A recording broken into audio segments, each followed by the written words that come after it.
মানব সভ্যতার এক বিস্ময়কর সৃষ্টি হলো লাল পাথরের শহর পেত্রা। পেত্রা একটি প্রাচীন শহর যা জর্ডানে অবস্থিত। মূলত পেত্রা একটি নগর রাষ্ট্র যা বর্তমানে জর্ডানের দক্ষিণ পশ্চিমের শহর ওয়াহিদা মুসার ঠিক পূর্বে এবং হুর পাহাড়ের পাদদেশে এর অবস্থান। ইতিহাসের ধারণা অনুসারে এই নগর রাষ্ট্রের পতন হয়েছিল খ্রিস্টপূর্ব প্রায় 3000 বছর আগে। প্রাচীন এই নগর রাজ্যে 6 তলা বিশিষ্ট বহু ভবন ছিল, যার ধ্বংসাবশেষ এখনও বিদ্যমান রয়েছে প্রাচীন ইতিহাসের সাক্ষী হিসাবে। পেত্রা জেরুজালেম এবং জর্ডানের রাজধানী আম্মান উভয়ের প্রায় 150 মাইল দক্ষিণে এবং দামেস্ক সিরিয়া ও লোহিত সাগরের ঠিক মাঝ বরাবর অবস্থিত। এই অঞ্চল বাণিজ্যের মূল কেন্দ্র ও আদর্শ স্থান হিসাবে গড়ে উঠেছে। এই স্থানটিকে ঐতিহাসিক এবং প্রত্নতাত্ত্বিকদের দ্বারা সমানভাবে তাৎপর্যপূর্ণ বলে মনে করা হয়।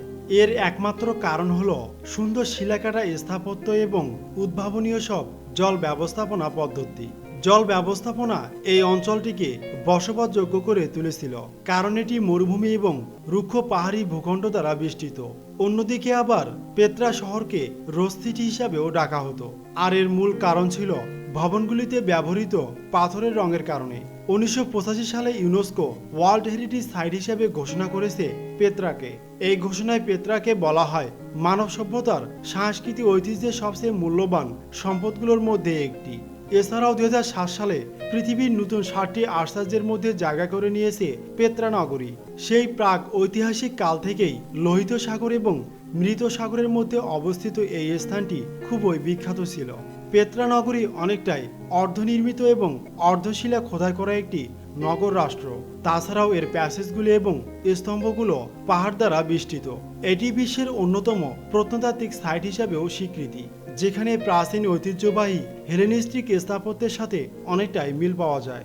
অপরদিকে ভ্রমণ পিয়াসু ও আবিষ্কারক জোহান লুডাইট বুরখার্ড 1812 সালে তার ডায়েরিতে উল্লেখ করেছিলেন পেত্রা নগরী প্রাচীন সভ্যতার সবচেয়ে বিস্ময় আবিষ্কারগুলোর মধ্যে অন্যতম একটি। পেত্রা শহরে বুরখার্ডের আগমনের 600 বছর আগ পর্যন্ত পশ্চিমা দেশগুলোর জনগণ পেত্রা সম্পর্কে তেমন কিছুই জানত না। ক্রুসেডের সময় থেকে পশ্চিমা দেশগুলোর কাছে অনেকটাই অপরিচিত ছিল এই পেত্রা নগরী। ক্রুসেড শব্দটি দ্বারা মূলত ধর্মীয় যুদ্ধকে বোঝানো হয়েছে, অর্থাৎ পবিত্র ভূমি জেরুজালেমের উপর কর্তৃত্ব প্রতিষ্ঠানকে কেন্দ্র করে ইউরোপের খ্রিস্টান সম্প্রদায় এবং মধ্যপ্রাচ্যের মুসলমানদের মধ্যে চলমান এক রক্তক্ষয়ী যুদ্ধকে বোঝানো হয়েছে।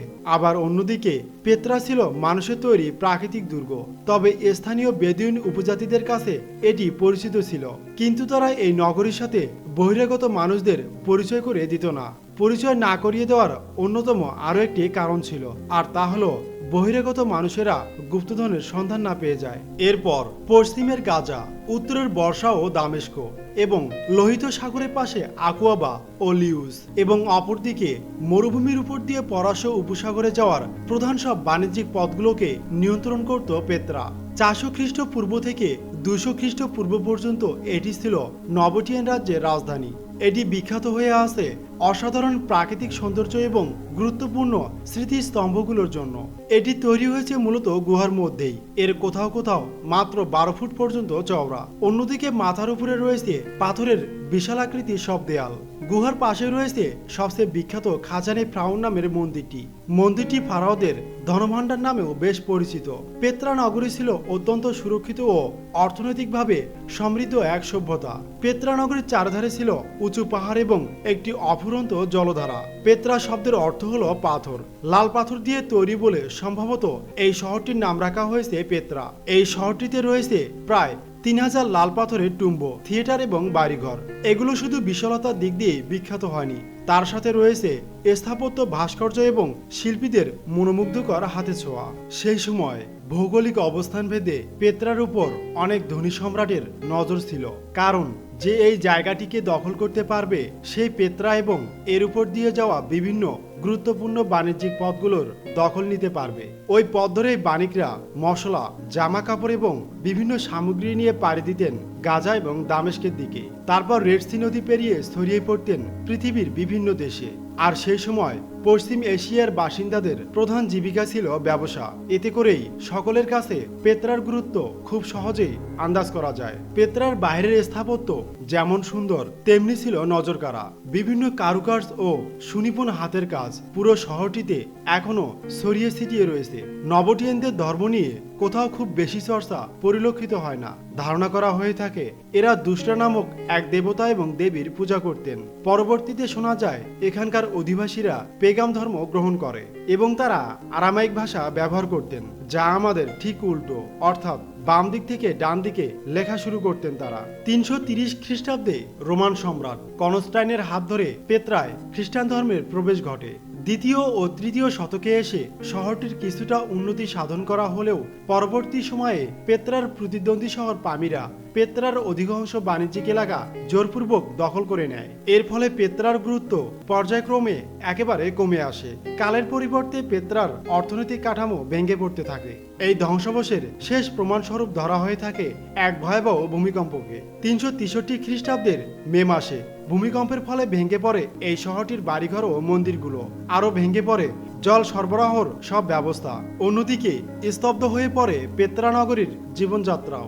একসময় জমজমাট পেত্রা শহর পড়ে থাকে ইতিহাসের বইয়ের পাতায়। অনেক বছর অজানা থাকার পর এই প্রাচীন শহরটিকে পশ্চিমা বিশ্বের কাছে উন্মোচন করেন জোহান লুডাইট বুরখার্ড। তবে প্রাকৃতিক সৌন্দর্যের চাইতেও ঐতিহাসিক ধ্বংসাবশের প্রতি তার ছিল বিশেষ আকর্ষণ। পশ্চিম এশিয়ায় ঢোকার জন্য বুরখার্ড সর্বপ্রথম ইসলাম ধর্ম গ্রহণ করেন এবং 1812 খ্রিস্টাব্দে তিনি বেরিয়ে পড়েন জর্ডানের উদ্দেশ্যে।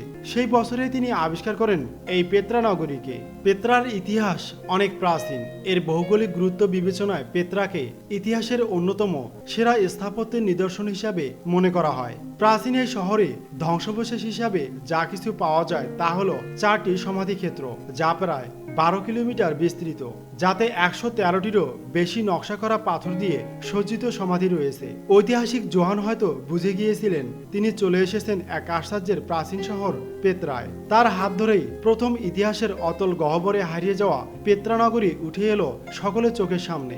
ধীরে ধীরে পেত্রা শহর হয়ে ওঠে পর্যটকদের আকর্ষণের মূল কেন্দ্রবিন্দু। প্রতি বছর অসংখ্য লোক এই শহরে পাড়ি জমান পুরনো এই প্রাচীন নিদর্শন দেখতে।